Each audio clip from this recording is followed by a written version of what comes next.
Hi, ഞാനിന്ന് വന്നിരിക്കുന്നത് ഇഫ്താർ special ഒരു റെസിപ്പി ആയിട്ടാണ്. അവലും കൊണ്ട് എളുപ്പത്തിൽ തയ്യാറാക്കി എടുക്കാൻ പറ്റുന്ന നല്ല ടേസ്റ്റി ആയിട്ടുള്ളൊരു ഡ്രിങ്കാണ്. തരിക്കഞ്ഞിയൊക്കെ കുടിച്ച് മടുത്തിരിക്കുന്നവർക്ക് ട്രൈ ചെയ്യാൻ പറ്റിയ ഒരു റെസിപ്പിയാണ്. ഇപ്പം അധികം ചേരുവകളും വേണ്ട. അപ്പം നമുക്ക് റെസിപ്പി എങ്ങനെയാണെന്ന് നോക്കാം.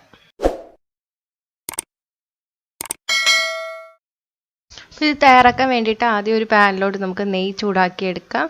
ഞാനിപ്പോൾ 2 ടേബിൾ സ്പൂൺ നെയ്യാണ് ഒഴിച്ചു കൊടുക്കുന്നത്. നെയ്യ് ഒന്ന് ചൂടായി വരണം.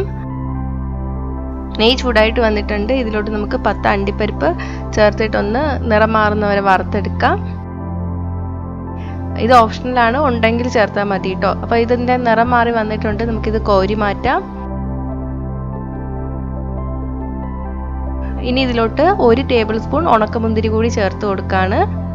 ഇപ്പോൾ അണ്ടിപ്പരിപ്പ് മുന്തിരിങ്ങയൊന്നും ഇല്ലെങ്കിൽ കപ്പലണ്ടി ഉണ്ടെങ്കിൽ അത് ചേർക്കാം കേട്ടോ. അത് നല്ല ടേസ്റ്റ് തന്നെയാണ്. മുന്തിരിങ്ങ റെഡി ആയിട്ടുണ്ട്. നമുക്ക് കോരി മാറ്റാം.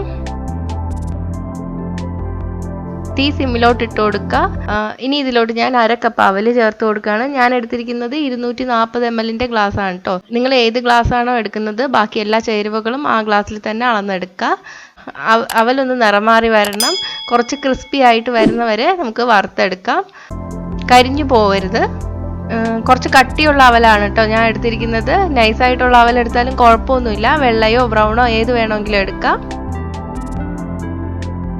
അപ്പോൾ ഇത് റെഡി ആയിട്ടുണ്ട്. നമുക്ക് തീ ഓഫ് ചെയ്യാം. ഇനി ഇതൊന്ന് തണുത്ത് വരാൻ വേണ്ടിയിട്ട് വയ്ക്കാം.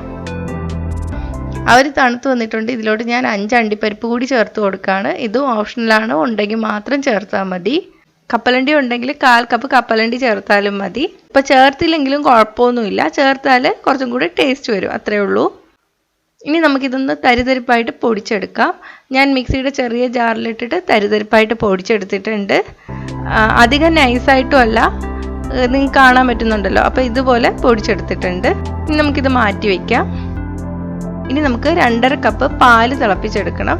അപ്പോൾ പാല് തിളപ്പിക്കുമ്പോൾ കൂടെ നമുക്ക് 4 ടേബിൾ സ്പൂൺ പഞ്ചസാര കൂടി ചേർത്ത് കൊടുക്കാം. കുറച്ച് കൂടുതൽ മധുരം വേണമെന്നുള്ളവർക്കാണെങ്കിൽ 5 ടേബിൾ സ്പൂൺ വരെ ചേർക്കാം.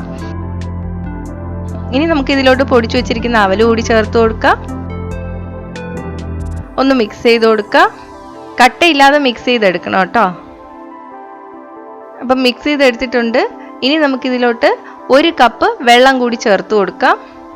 ഇനി തീ സിമ്മിലോട്ട് ഇടാം. പാല് നന്നായിട്ട് തിളപ്പിച്ചെടുക്കാം. ഞാനിത് 4 പേർക്കുള്ള ക്വാണ്ടിറ്റി ആണ് കേട്ടോ ഉണ്ടാക്കുന്നത്. പാല് തിളച്ച് വന്നിട്ടുണ്ട്. 1 നുള്ളു ഉപ്പും 1/2 ടീസ്പൂൺ ഏലക്കപ്പൊടിയും കൂടി ചേർത്തിട്ട് നന്നായിട്ടൊന്ന് മിക്സ് ചെയ്ത് കൊടുക്കാം.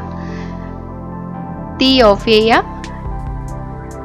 ഇനി നമുക്ക് വറുത്ത് വെച്ചിരിക്കുന്ന അണ്ടിപ്പരിപ്പും മുന്തിരിയും കൂടി ചേർത്ത് കൊടുക്കാം.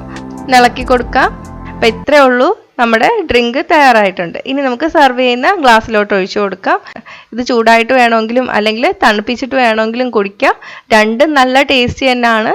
കരിക്കഞ്ഞി കുടിച്ച് മടുത്തവർക്കും അല്ലെങ്കിൽ ഇഫ്താറിന് പെട്ടെന്ന് തയ്യാറാക്കാൻ പറ്റിയ നല്ലൊരു റെസിപ്പിയാണിത്. ഇത് 1 ഗ്ലാസ് കുടിച്ചാൽ വിശപ്പും ദാഹവും ഒക്കെ കുറച്ച് നേരത്തേക്ക് കാണില്ല. ഇഫ്താറിന് മാത്രമല്ല, ഗസ്റ്റൊക്കെ വീട്ടിൽ പെട്ടെന്ന് വരാണെങ്കിൽ പെട്ടെന്ന് ഒരു പായസം തയ്യാറാക്കണമെങ്കിൽ തയ്യാറാക്കാൻ പറ്റിയ ഒരു റെസിപ്പിയാണിത്. കുട്ടികൾക്കാണെങ്കിലും മുതിർന്നവർക്ക് നല്ലപോലെ ഇഷ്ടപ്പെടും. അധികം ചേരുവകളും ഇല്ല, നല്ല ടേസ്റ്റുമാണ്. അപ്പം നിങ്ങൾ ഒരു പ്രാവശ്യമെങ്കിലും ഇതൊന്ന് ട്രൈ ചെയ്ത് നോക്കണം. ട്രൈ ചെയ്ത് നോക്കിയിട്ട് നിങ്ങളുടെ അഭിപ്രായങ്ങൾ കമൻറ്റ് ചെയ്യണം. ഇഷ്ടമായെങ്കിൽ ലൈക്കും ഷെയറും ചെയ്യുക.